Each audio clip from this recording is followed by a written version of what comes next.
guys, Courtney here, and today we're going to be shaping these ballerina nails. Are they ballerina? Are they coffin? Are they just tapered? It depends on who you ask, really, but at the end of the day, all I know is that they are tricky. Everything looks fine until you apply your gel polish and the sides and the free edge become a little bit soft.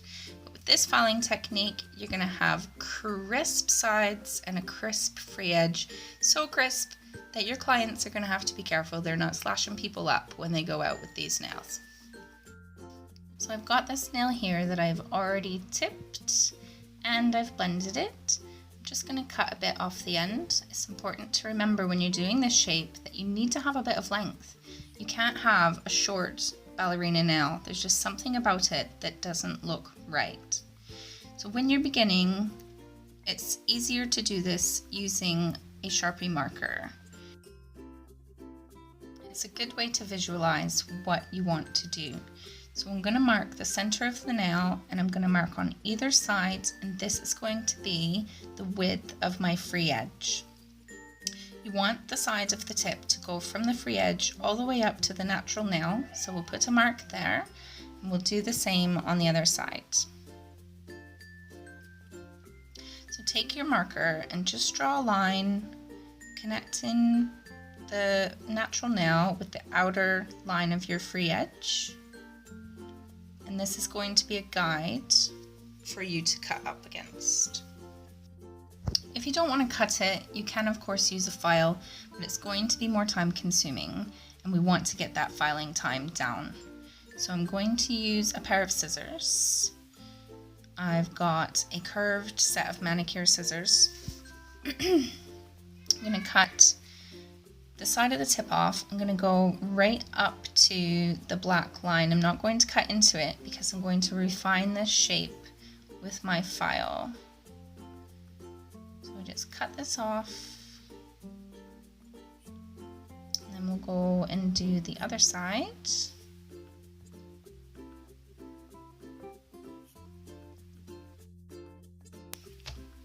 And you take your file, you're going to hold it on an angle. It should sit just perfectly like it was meant to live there. You don't want to be holding it like this and coming all around. Just slide it underneath and you're going to be filing straight up and down. And be careful when you do this with this sharp edge here, it doesn't cut into the client's nails. You can apply pressure more towards the front of the nail, or you can apply it more towards the back, or you can apply an even pressure depending on what you need to do to get the shape. And you go back on the other side and do the same thing. Holding the file straight up and down, it just sits so nicely in there. Make sure that it's even. I'm going to get rid of these lines now because I'm throwing my shape off of it.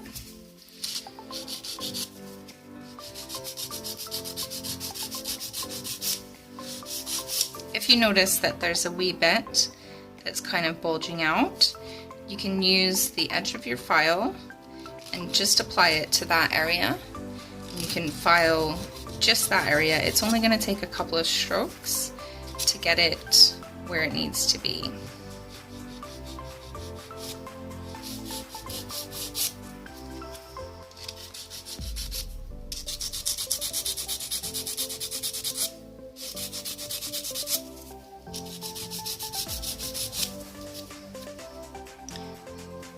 And there we go. That's pretty good to start off with. We're going to apply the product to this, and then I will come back and show you how we finish the shaping. Okay, so we're done tipping the nail. We give it the rough shape that we want. Apply your product, and now we're going to file. So always start with the free edge so that you have something to work off of. And then come on your sides, again from the bottom, straight up and down. Slide the nail into its little home, the file even, Now here's the important part. Let me buff this up quick because it's easier for me to write on it when it's buffed up.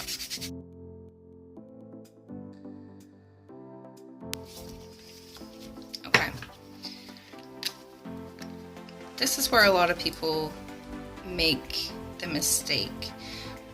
Any shape of nail that you do, you want to divide the nail into sections. So I like to divide it into side sections, one on each side, like that, one on the free edge, one at the cuticle area, and of course your apex. So you want to imagine there's a little guy, and he's sat just on top of the nail here, and he wants to slide down. So no matter what way he slides, he's going to be able to go freely down to the end of the nail. So this is the technique that I always use whenever I shape any kind of nail. If you get into the habit, then your filing times will reduce drastically. So I come up one side and I create that little slide. I mean, it's not like an actual slide, it's more like the side of a ball. But you're going to create that slope anyway so that he can slide down.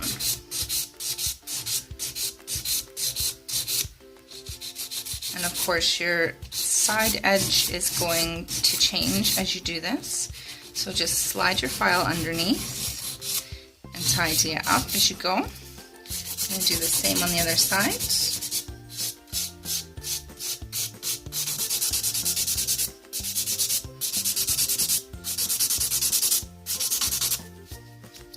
Always check the nail from the free edge. Look down the barrel of the nail and make sure that both sides are even.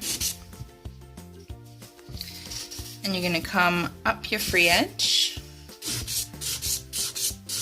and thin out the very end. You want it to be about as thick as a credit card by the time you finish the nail. So if you're going to put gel polish on top of it, I suggest going a little bit thinner than what you would do for just a cover paint nail or a natural tip.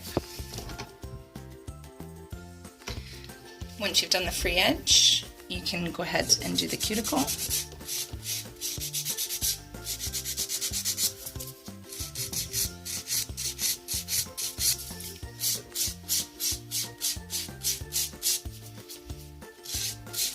And as you're going along, you want to blend together the two sections. So this section needs to be blended in with this section just here.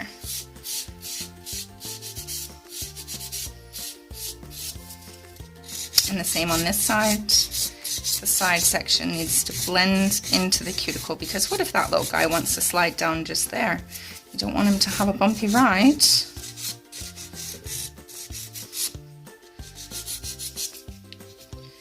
Once you've done your cuticle section, then you can go ahead and fine-tune your apex. Just come around all corners of your apex.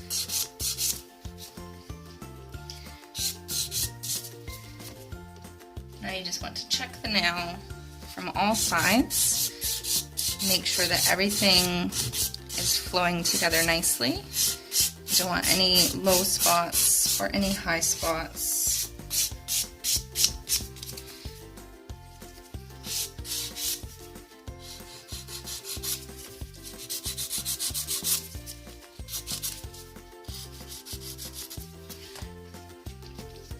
Cool. Now what I like to do to just really crisp up those sides is use a very fine file and come in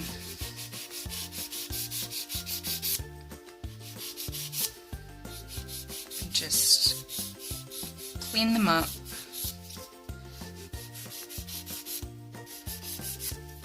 And then we'll buff over the whole nail.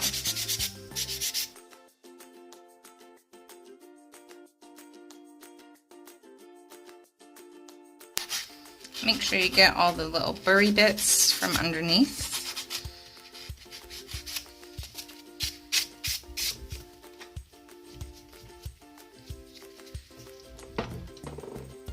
And you're done. Cool. So now let's put some gel polish on it and see what happens. I've got Red Riding Hood here. I thought I'd make this really difficult for myself because red is one of the hardest polishes to do. I'm gonna apply it thinly. Think thin. Thin for the win.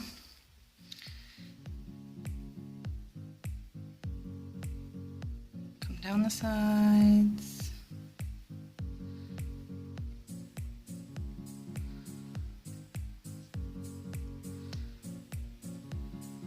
When I cap the free edge on extensions, I do it super duper thin. Don't use any polish on your brush to do it. I'm gonna pop that into Cure. I'm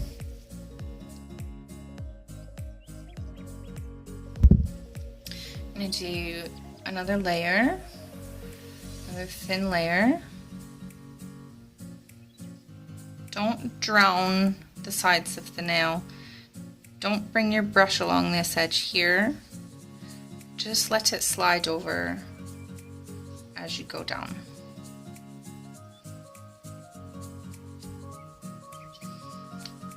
I'm not going to cap the free edge on the second layer. I'm going to put that into Cure. Now the second layer is done curing. I'm going to be really ballsy and add another layer.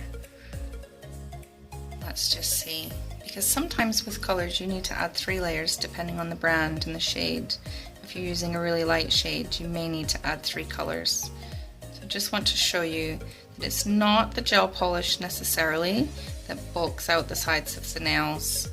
It's the filing technique, and it's because you haven't created a nice tapered edge on the sides, just like you normally do on the cuticle and the free edge. So there's our third layer. Pop that into Cure. Okay, that's 3 layers of gel polish. I'm going to apply a layer of top coat. Again, don't drown it. Just thinly cover the nail.